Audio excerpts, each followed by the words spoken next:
बड'लेण्ड मुलुगसोलोंसालि आरो क'क्राझार मुलुगसोलोंसालिनि सानै रेजिस्ट्रार डक्टर सुबुं बसुमतारी आरो डक्टर डिमासा डी मुसाहारि बिथांमोनखौ आयेननि बारगा हाबा एबा आयेननि नेमखान्थिखौ सिफायनानै आयेनखौ भंग खालामनानै राजखान्थिनि मुलाम्फानि थाखायसो बड'लेण्ड मुलुगसोलोंसालि आरो क'क्राझार मुलुगसोलोंसालिनिफ्राय बोखारनाय जादों। बे खोथाया बर' हारिनि एबा बड'लेण्डनि थाखाय गनायथाव आरो सहायथाव नङा। बे खोथाखौ दुलाराय बर' फरायसा आफादनि आफादगिरि दिपेन बर'आ बुंदों। थारैनो बर' हारिनि गेजेराव नायल' जाल' हाथरखि बायदि सानै रेजिस्टार अफिसार डक्टर सुबुं बसुमतारी आरो डक्टर डिमासा डी मुसाहारि बिथांमोना राजखान्थिनि बोलि जानांमारदों नामा? थांनाय बावैसोनि सिगां मोनद' हारिया आसाम सरकार आरो भारत सरकारनिसिम एसटि दाबिनानै खुद्रिसारदोंमोन। एसटि मोनफुंनांगौनि थाखाय मोनद' हारिया खुद्रिसारनानै दाबि दिखांबोबाय थानाय समावनो बिटिसिनि गाहाय मावफुं सोद्रोमा हाग्रामा महिलारिया मोनद' हारिनो एसटि होनांगौ होननानै गोजौ फारसे बिजिरगिरिफोरनो एनअसि हरनाय जादोंमोन। नाथाय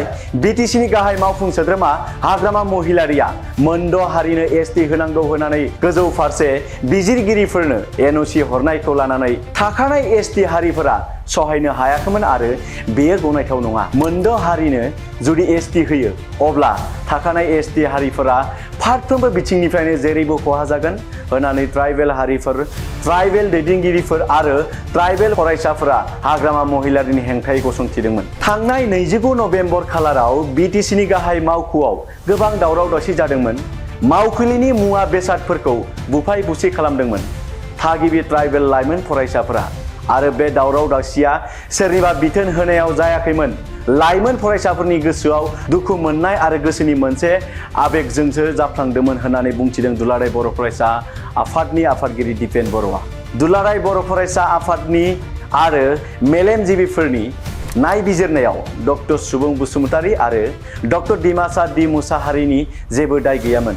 बिथांमोना राजखान्थिजों जेबो सोमोन्दो गैया।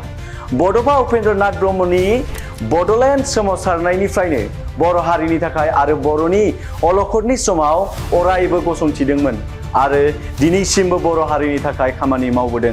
बेफोरबायदि गोथार सोलोंथाइ होनाय सुबुंखौ जर जुलुमै दाय जाबसिनानै दायनिगिरि साजायना बोखारनाया गनायथाव नङा। हाग्रामा महिलारिनो रायजो राजाफोरा बिटिसिखौ सालायनो थाखाय बिबान होबोबाय, बेखौ मोजाङै दैदेनलांनांगौ। बिसायख'थि समाव जा खोथाखौ लानानै रादाय होदोंमोन बेखौ लानानै गोख्रोङै मोजाङै खामानि मावलांनांगौ।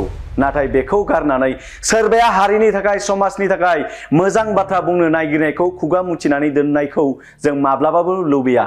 बै खोथाखौ बुंबावदों दिपेन बर'आ। दिपेन बर'आ आरो बुंथिबावदों दि आथिखालाव जौ जुवा मेला पिकनिकनि थावनियाव जुवा, बे खोथाखौ गासैबो मोनथिगौ। समाजखौ मोजां मोनग्रा, समाजखौ दैदेनग्राफोरा सिरि थानो गोनां जायो। खुगा बेखेवनानै खोथा बुंनो हाया जायो। बुङोब्ला दमन खालामनानै दोनो। थारैनो हारिनि थाखाय, समाजनि थाखाय मोजां खोथा बुंग्राफोरखौ बिटिसिनि गाहाय मावफुं सोद्रोमा हाग्रामा महिलारिया दमन खालामनानै दोनमारो नामा? हाग्रामा महिलारि बिथाङा गासैबोनि थाखाय सासे मोजां दैदेनगिरि जानो लुबैदोंब्ला बेफोरबायदि खामानि मावनायनिफ्राय गोजानाव थानो थाखाय खावलायहरदों दुलाराय बर' फरायसा आफादनि आफादगिरि दिपेन बर'आ। डक्टर सुबुं बसुमतारी आरो डक्टर डिमासा डी मुसाहारि बिथांखौ रिलिज होनाय अर्डारखौ उइथड्र खालामनो थाखाय खावलायदों। जुदि खालामा, दुलाराय बर' फरायसा आफादा साननैसोनि उनावनो धरना खालामगोन। बे खोथाखौ गोख्रों रावजों बुंथिदों दिपेन बर'आ। खौरां बिजोंनि गेजेरजों गासै खोथाखौ दिपेन बर'आ मा बुंलांदों बेखौ नोंथांमोननो दिन्थिलांगोन। जुदि बिथांनि गासै खोथाखौ खोनासंजोबा अब्ला नोंथाङा जालांनाय जाथायनि सायाव रोखायै बुजि मोननाय नङा। अब्ला नोंथांमोननि सिगाङाव जोङो दिपेन बर'आ खौरां बिजोंनि गेजेराव एबा खौरां बिजोंनि जि रादाबगिरिफोरनि सिगाङाव दा मा खोथा बुंलांदोंमोन, बिथांनि जि खोथा बाथ्रा बेखौ जोङो नोंथांमोननि सायाव दिन्थिलांगोन। बड'लेण्ड मुलुगसोलोंसालि आरो क'क्राझार मुलुगसोलोंसालिनि सानै रेजिस्ट्रार डक्टर सुबुं बसुमतारी आरो डक्टर डिमासा डी मुसाहारि बिथांमोनखौ आयेननि बारगा हाबा मावनानै माने आयेनखौ भंग खालामनानै, नियम भंग खालामनानै राजनैतिक मोनसे आक्रोश, राजनैतिक मोनसे कनस्पिरेसियाव राजखान्थिनि बलि हिसाबै पबित्र सोलोंथाइनि मन्दिरनि सानै जे रेजिस्ट्रार जाय बिथांमोना माहारिबाद, माहारिनि आदर्शखौनो लानानै बड'लेण्ड सोमावसारनायनिफ्राय दासिमबो हारिनि थाखायनो थैस' थांस' दङ। बिथांमोना साख्रि मावदों, नाथाय बिथांमोना माहारिनि थाखाय हाबा मावबोदों। बिथांमोना कुनु पलिटिकल पार्टियावबो गैया आरो कुनु पलिटिकल इन्ट्रेस्टबो बिथांमोना गैया 29 नभेम्बरनि घटनायाव बिथां सानैया कुनु कारनाव कुनु बेलायाव कुनु माने परिबेशाव बिथांमोना जरित नङा जों जिखौ एनालाइसिस खालामदों एसेसमेन्ट खालामदों किन्तु बेयाव गोबां राजनीतिक लबि सोलिनाय जों नुबाय बेयाव मोनसे कनस्पिरेसिनि जाल सोलिनाय जों नुबाय आरो राजनीतिक आक्रोशाव बिथांमोनखौ बोखारनानै जरजुलुमै जेराव काउन्सिला मोनसे अट'नमास मोनसे बडि जाय माने इउनिभार्सिटिनि रेजिस्टारखौ बोखारनायनि बिस्रा डाइरेक्ट थोंजों अधिकार गैया राजभवनाव लेटार हरदों राजभवना एक्न'लेजमेन्ट बायदियै जे जोङो मोनसे सेल्फ एक्सप्लेनेटरि लेटार जोङो बिटिसिनिफ्राय मोनदों बेखौ जोङो भिसिनो इन्टिमेसन होबाय बेबायदिसो बेयाव लिरनाय दङ बेयाव एक्सननि बाथ्रा गैया किन्तु बेयाव माखासे माने इन्टारनेल माखासे बेयाव कनस्पिरेसिफोर थाबाय आरो दिनै जों नुबाय जे बिथां सानैखौ बोख्लायनाय लोगो लोगो गुबुन सानैखौ दायित्व होदों आरो दिनै सोरबा गुबुन गुबुन जायफोरा सरकारि फरायसा आफाद दङ बे माने पार्टिनि फरायसा आफादफोर बिथांमोना बिनि सायाव जुक्ति माने बेसिसफोरखौ होनो नागिरदों किन्तु बे आइनाव बियो जेनगोन आरो आइनाव जुडिशियेल लिगेल जेला फाइट जागोन अट'मेटिकेलि बिथांमोना जेखौ आइन भंग खालामनानै मावदों बेयाव जेनगोन आरो जों खावलायो हाग्रामा महिलारि बिथांखौ जे बिथांनो रायजो राजाया मेन्डेट होबाय बिटिसिखौ मोजाङै सालायनांगौ रायजो राजानि जौगानायनि कमिटमेन्ट खोथा बाथ्राफोरखौ जिखौ बिसायख'थियाव बिथांमोना बुंदोंमोन बेखौ लानानै गोख्रोङै मोजाङै मावफुंनांगौ आरो बेखौ बाद होनानै जुदि सोरबा माने रेजिस्टारनि सायाव सोरबा व्यक्तिनि सायाव जाय मानसिफोरा जोंनिनो माने फोरोंगिरि जोंनिनो बिदा आरो बिथांमोना क'क्राझाराव थानानै बर' हारिनि उथुमायाव थानानै बिथांमोना माहारि दानायनि थाखाय बड'फानि सोमावसारनायनि समनिफ्रायनो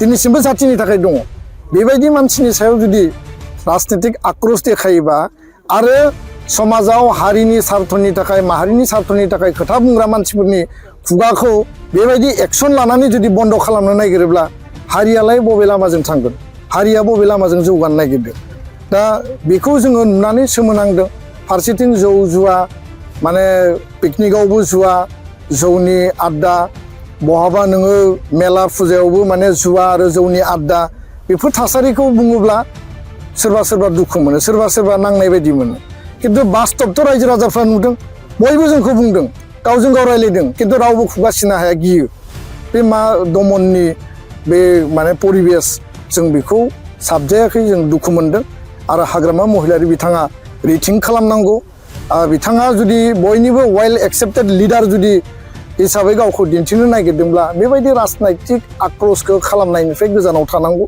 आरो बेफोरो थिग नङा बेखायनो आं खावलायो जे जायफोर सरकारि फरायसा आफाद बे सरकारि फरायसा आफादफोरा माने जुक्ति होनायाव जेबो बेसिस गैया बिथांमोना सोरबा सोरबा बुंदों जे बिटिसि सेक्रेटारियेटखौ लन्ड बन्द खालामनाया बे एन्टि नेसनेल होननानै बुंदों आरो बर' हारिया थांनाय 34 इयार्सनि आन्दलनाव जोंनि खुद्रिनाय जोंनि डिप्राइभ जोंनि मोनथायनिखौ बन्सित खालामनायनि थाखाय जोंखौ अयनायै लावथि बाहोनाय जेलाव लांनाय गावथारनायनि बिनिमयाव रागा जोंना खुद्रिनानै मालाबा सरकारि माने अफिस सरकारि प्रपार्टिफोरखौ मालाबा लन्ड बन्द खालामनाय डेमेज खालामबोनाय थासारिया जादों अब्ला एन्टायार बर' कमिउनिटियानो दिनै जातिनि सार्थआव जोंनि फरायसा फरायसुलिफ्रा खालामफ्लांबाय आबेगाव खालामबाय बेखौथ' गोसो जानानै खालामाखैना दा आबेगाव खालामनाय बे जाथायखौ लानानै माने बै एन्टि नेसनेल होनना बुङोब्ला 34 इयार्सनि आन्दलनाव